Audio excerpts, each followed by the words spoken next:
प्रणाम दर्शक बंधु, स्वागत करछि आपण मानकर चैनल सिद्धांत आउर एक नूतन वीडियो को।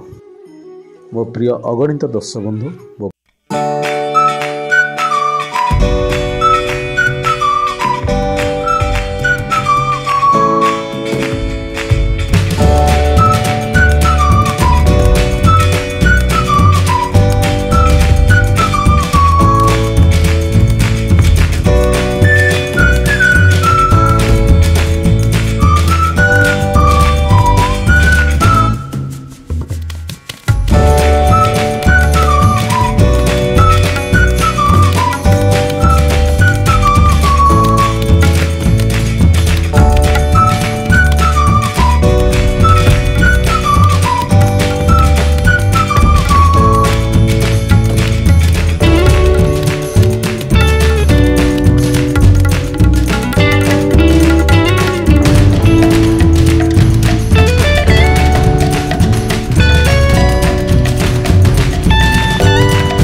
यह आपणकर ग्रह खंडन सहित वास्तुदोष खंडन सहित आपणकर विभिन्न प्रकार रोगर मध्य मुक्ति मिली थाए।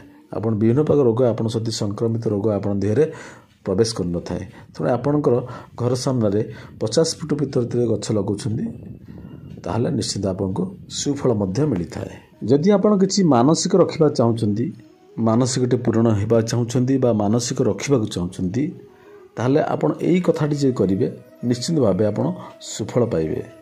लिंब गछर तेल मन रखंतु, लिंब गछर तेल माँ दुर्गा पाखरे जदि आपण सलिताटे जाळंती प्राय 7 दिन खंड जालिया पड़िबो।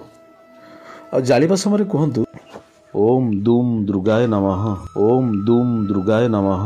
एभली भावे आपण जदि 7 दिन पर्यंत करूछन्ती ताल देखिबे आपण मनस्कामना जहा थिबो सब पूर्ण हबो। करी देखंतु ना, निश्चित भावे सफल पाइबे। आ गोटे कथा हला, जदि आपण एते इनकम करछन्ती किंतु आपण घर को कुआड से पैसा पड़ुछि आपण जानि पारुनांती, एते इनकम करछन्ती किंतु ता पछकु दुख लागि रहउछि। दुख तो प्रत्येक मनुष्य लागि रहे, दुख सुख लागिबा रहिबा स्वाभाविक कथा। किंतु आपण कर्म करछन्ती, अर्थ आसुछि किंतु अभाव रहउ, सब बेले दरिद्रता रहउछि, अशांति रहउछि।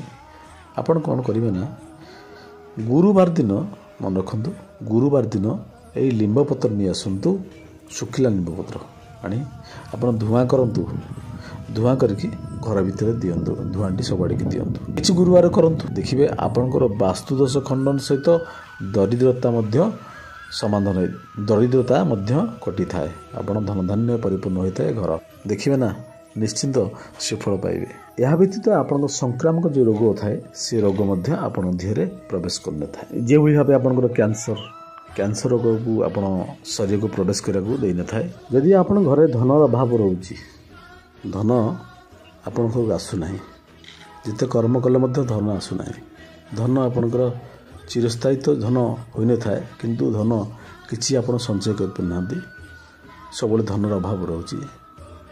आपण एई कथाटी करंतु, देखिबे निश्चित भाव में आपण मन परिवर्तन हबो, धन मध्य आपण प्राप्त पाइबे। कौन करिवे ना, आपण ग्राम रे हो, आपण शहर हो, पाखापाखि जो मंदिर थिबो, महादेव मंदिर हंतु, लक्ष्मी नारायण मंदिर हंतु, जेकोसी मंदिर थिबो, से मंदिर पाखापाखि मन रखंतु से तार चतुर्पाश जेकोसी सामना गेट हो, जेकोसी जगह किंतु मंदिर पाखापाखि हेतिबा दरकार।